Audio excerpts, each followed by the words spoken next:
Hey everybody, how's it going? How do you take a motor from looking like that to looking like this?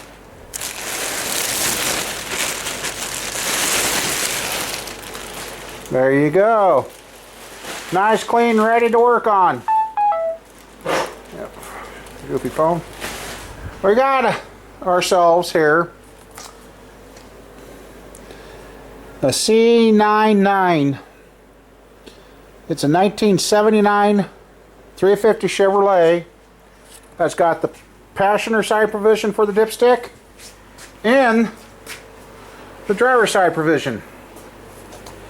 There wasn't a whole lot of these blocks made, or that made it through, because people didn't like them, or they thought they were 305s.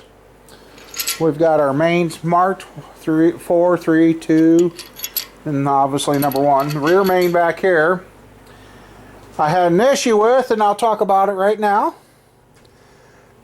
When I'm prepping some of these motors, sorry if the camera, I'm using my old camera, so if it got fuzzy, I'm sorry. I'll try and pay attention to that more. But when I work on my 350s, I take my die grinder and open this up, give it a nice radius to flow into there so it ain't such a sharp turn. But when you're doing that, you got to be careful. And what had happened with me is I was doing that, I caught, and you can see where I walked up and walked right across that.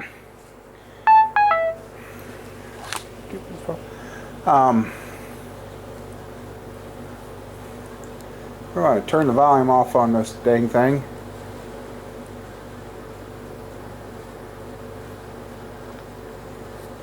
Sorry about the inconvenience there. Now, and I walked across that surface there. Well, you want your seal here to be almost, well, it has to be perfect, otherwise your oil pump's going to suck air, or you're going to lose oil pressure. Now what? Yeah. And that, well, then I got looking, and you can see just a little bit of a wetness mark right there. This took a hit there too, so I took it back to the machine shop, and he jigged it up and remachined that perfectly flat for me. So I got a little cleaning to do there.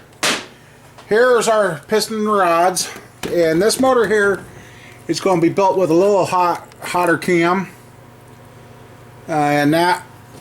So I went with I'm planning on buzzing this one pretty hard. So we put ARP rod bolts in this thing. The rod's been reconditioned. We got a set of 40 over flat top pistons. We got a 1010 350 crank here. We've got the bearings, rod and mains. This is a 40 over, and there's our cam bearings. The block I have got all cleaned up and prepped. Actually, we'll take and set these. I've cleaned and wiped down the bench. May not look like it, but it has been. And those are for the other one. And on the old school 350s, I've been questioned. Somebody says, "Oh, I hope you replace those bolts." On the old school 350s, you can reuse these endless amount of times. I mean, it can be done.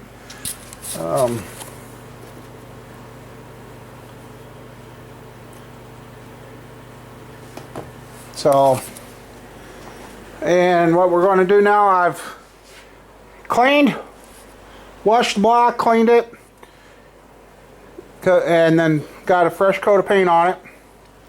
And what we're going to do now,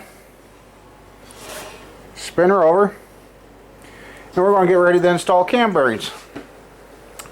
And I want to touch on the subject of that again. I know some of this is going to be repeat for some of you guys, but some the older videos, I'm going to try do this a little different than I did the old videos. But anyway, right here, you can see right through. Let's see, you can see my finger down there. Now, what a lot of guys will do, the lazy man way, is line up that hole. If they can see the hole and see through, we're good to go. Well, in my videos I have shown, I found a motor that was that way, and we looked at the cam bearings. My feeling is on the cam bearings like that, when you install them like that, until that oil pressurizes back from the main, your cam bearing doesn't get oil pressure right away.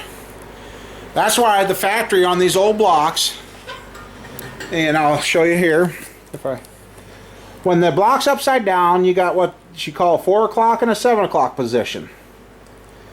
The front bearing usually front and rear I usually put in, oops, sorry, put in at a 7 o'clock position. No, yeah. No, I put the front and rear bearing, sorry, I should redo this, but the front and rear bearing in at a 7 o'clock position in the 3 mains. I just goofed that totally up.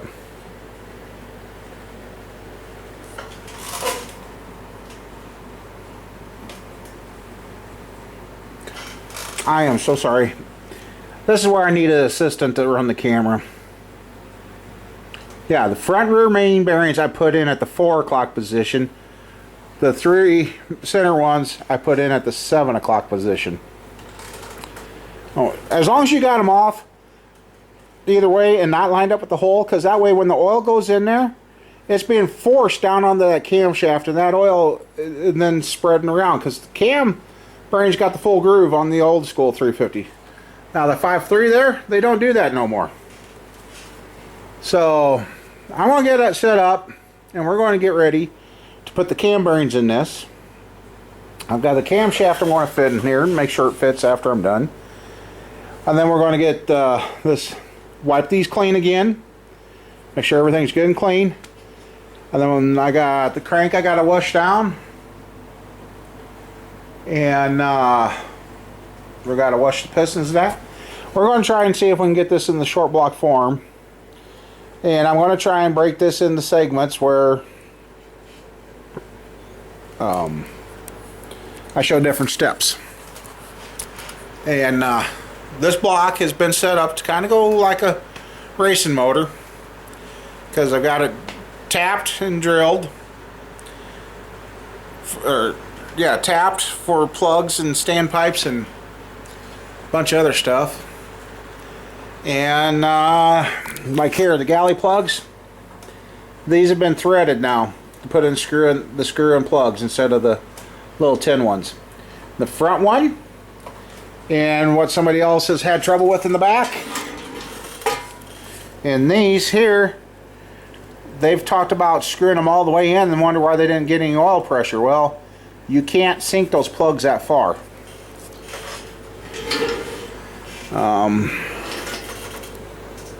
So I guess I'm going to get set up here and get this ready to go. And I noticed this camera's doing a lot better on colors than what my other camera is, so I think I got something set wrong on the other one. Anyway, we'll be back. Alright, well, here we're getting ready to put on our cam bearings, and if you notice when you get your cam bearings, you got a box that has these numbers on. If that is missing, you will play hell putting your cam bearings in. Because you see CH4-1 goes in the front bearing, and you see there's 4-1. Then 4-2 is number 2.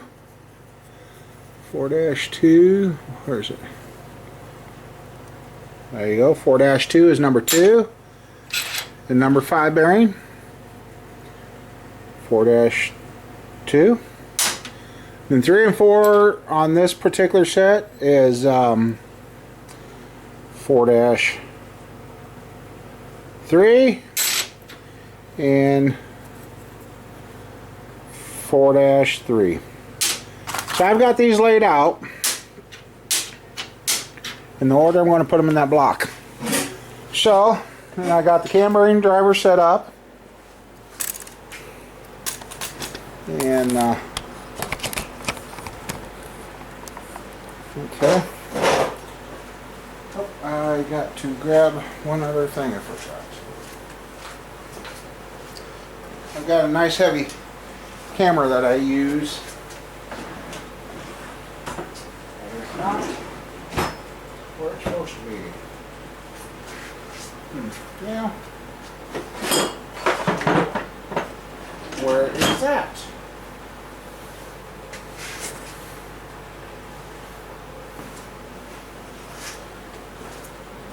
Well,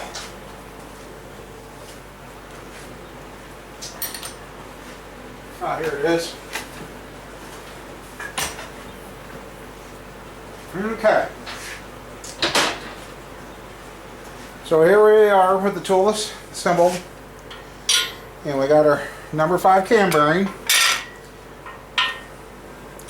And what we need to do is get it so I don't hit you guys. See, as those cam bearings go back, some of them,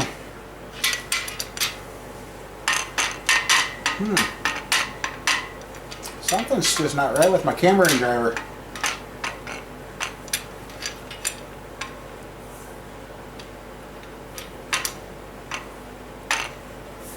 What the heck's going on here?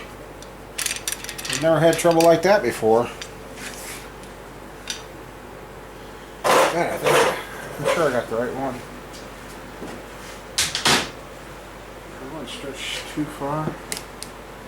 Yeah, it has to be this one. What the heck's going on here?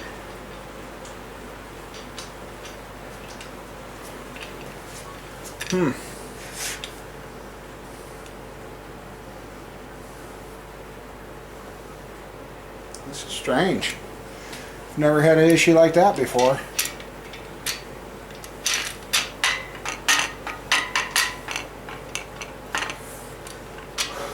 Well, that's interesting.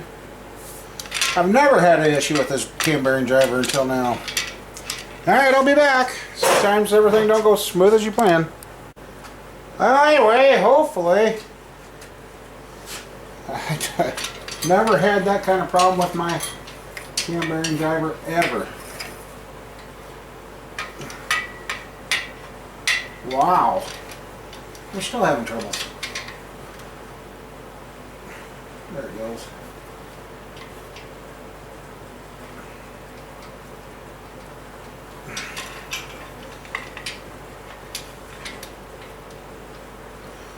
Wow.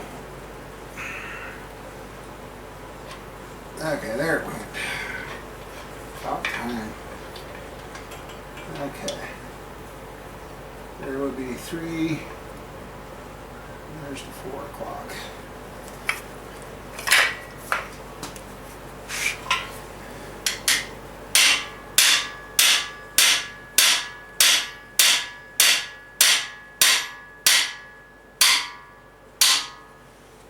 Okay.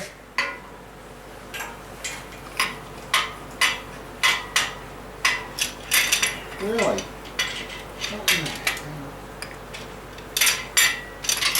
Wow, I've never had so much trouble with this thing. Yep, I got a little ways to go. Alright, well, I don't know what's going on. I'm just... Okay, if I remembered, I might edit this. If I didn't, okay. I'm trying to figure out what was going on. I had the wrong adapter on there. Okay, this one's going to go in at the 7 o'clock position. Yeah, the front and back go at the 4. You see, oh, I line that up at the 12 o'clock, which then if I turn it straight across, there's 9. And if I turn it to where it lines up, I don't think I had the camera. See, I've got it, there's straight up. And then if you turn that one, there's a quarter. And then I turn that, line that with the edge of the block there. Then I'm ready to drive it home. So now we're cooking. So then you take and hold that up there against that. And now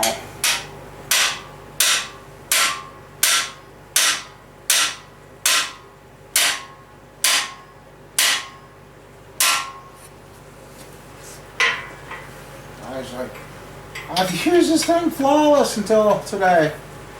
So Okay, I can just see that I'm just catching the edge of the hole, the groove.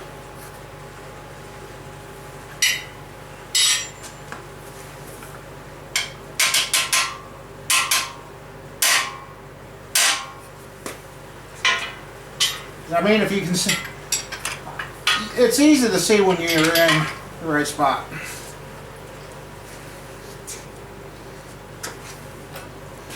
Not that you guys, oh God. See, I need a camera person out here all the time. Okay, I can see that side of the groove and that side of the groove. So, that's it. Since I can't get this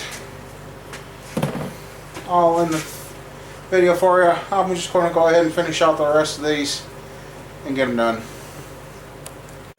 Okay, we got the cam bearings installed.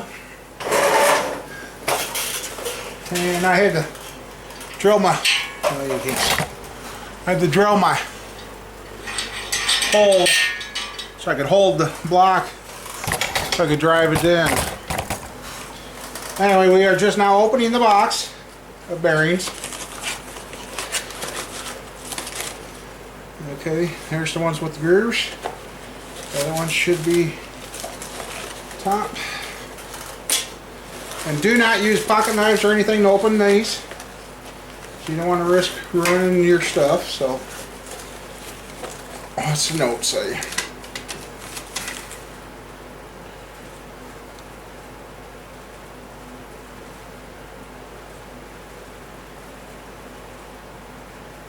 I don't know. Something about the lug or something, I don't know. It could contain. Okay, these are the bottom halves. Set those right there. Hope they don't fall.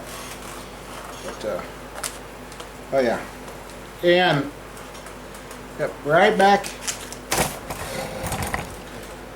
here, I've tapped out the plug there for a screw-in one too. I gotta get the, sorry, get rid of myself here.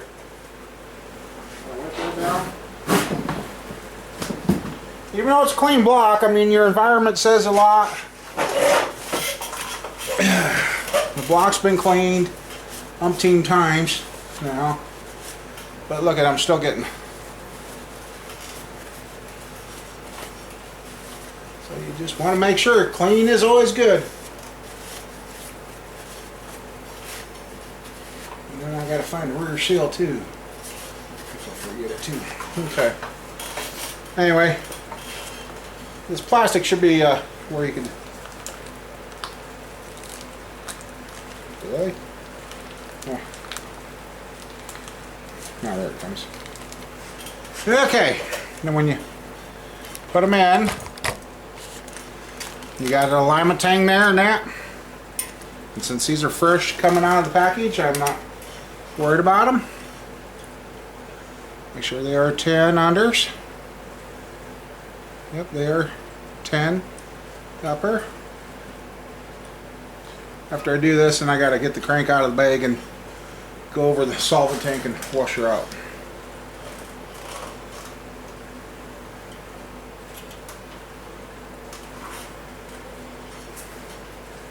I'm trying here, guys. I'm using a different camera and trying to give you guys a little more info here.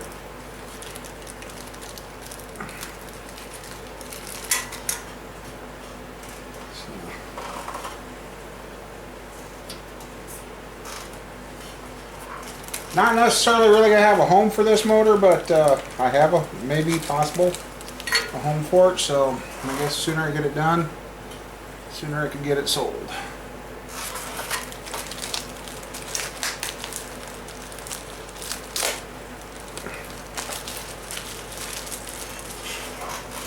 Okay.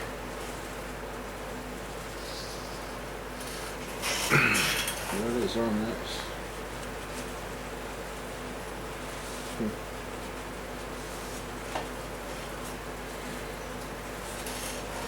Okay, and then the rear main here, which is also on the old school 350s here, is also your thrust bearing. Okay, I gotta find my rear seal for this. And I got some around here. And then I'm gonna get the crank out of the bag, wash it out, brush it out, make sure everything's clean on it. And we'll set the crank in here after it's cleaned and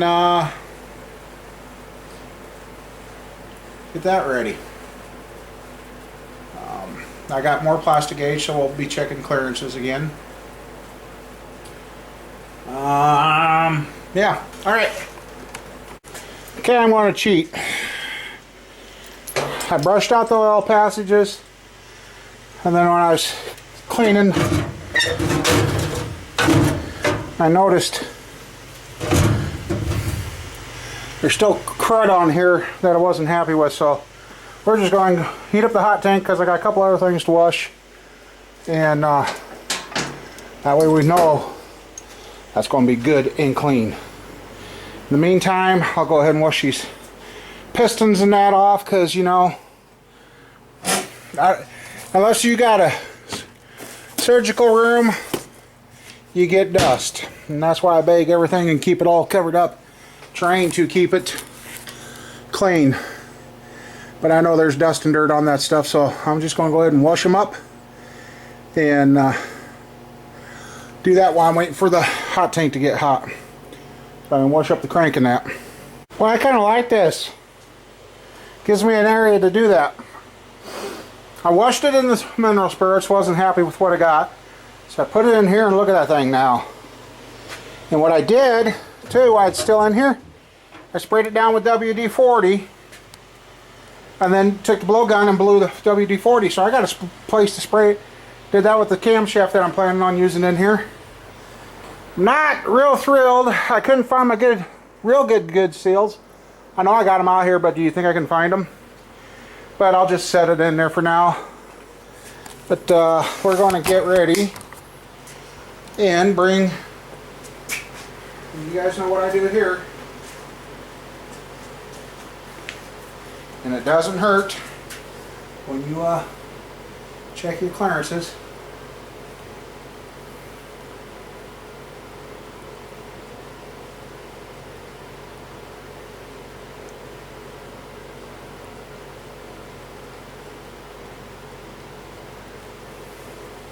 Bring the crank and set her in. And on your rear sill, make sure you got the lip facing the right direction.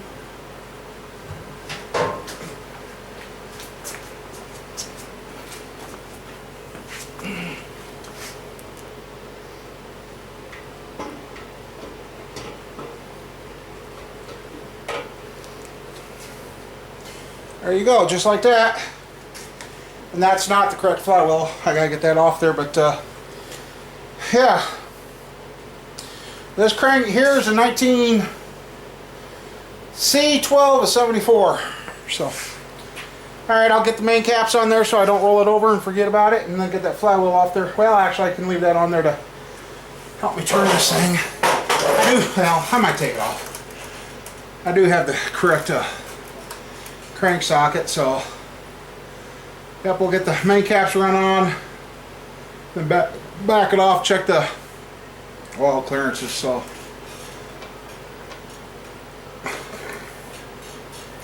this crankshaft's got a real good thrust on it. Excuse me, sorry. I don't know what that was about, but anyway. Alright. Okay, I know everybody can't cheat like I just did, but to put that plug in, I looked through there, and looked right through there, and right there you can see that plug. And when I went through this hole right here, I could see the bottom of it, so I know I've got that plug in between the two.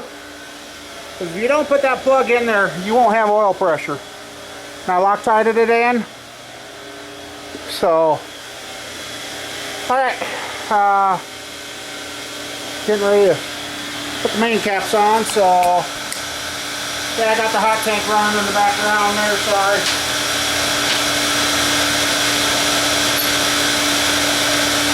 And then again, like I said, clean rig. So there you go. Clean towel.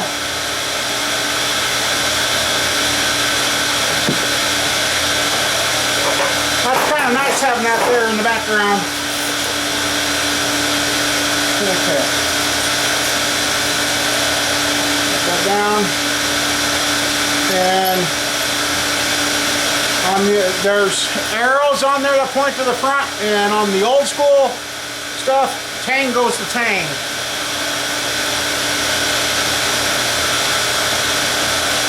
Ooh. About to the point where I want to have to quit for today. Starting to get droppy.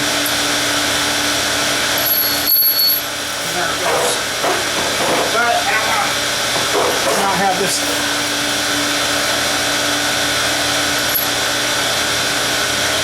And I've done plastic gauge with and without any oils, and I never got a difference in the reading, so.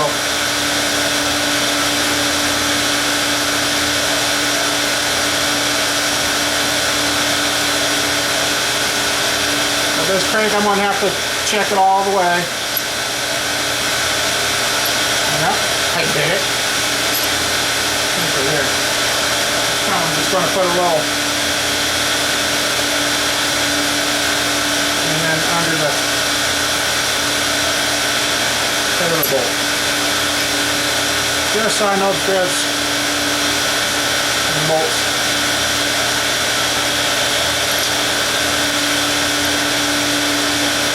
Well, I'll go through and get the rest of these on. And that's probably where I'll stop. I'll get this on, run them down, and then we'll take it apart and check it, because the 5.3, I'm working on this at the time that the 5.3 was in the building, so yeah.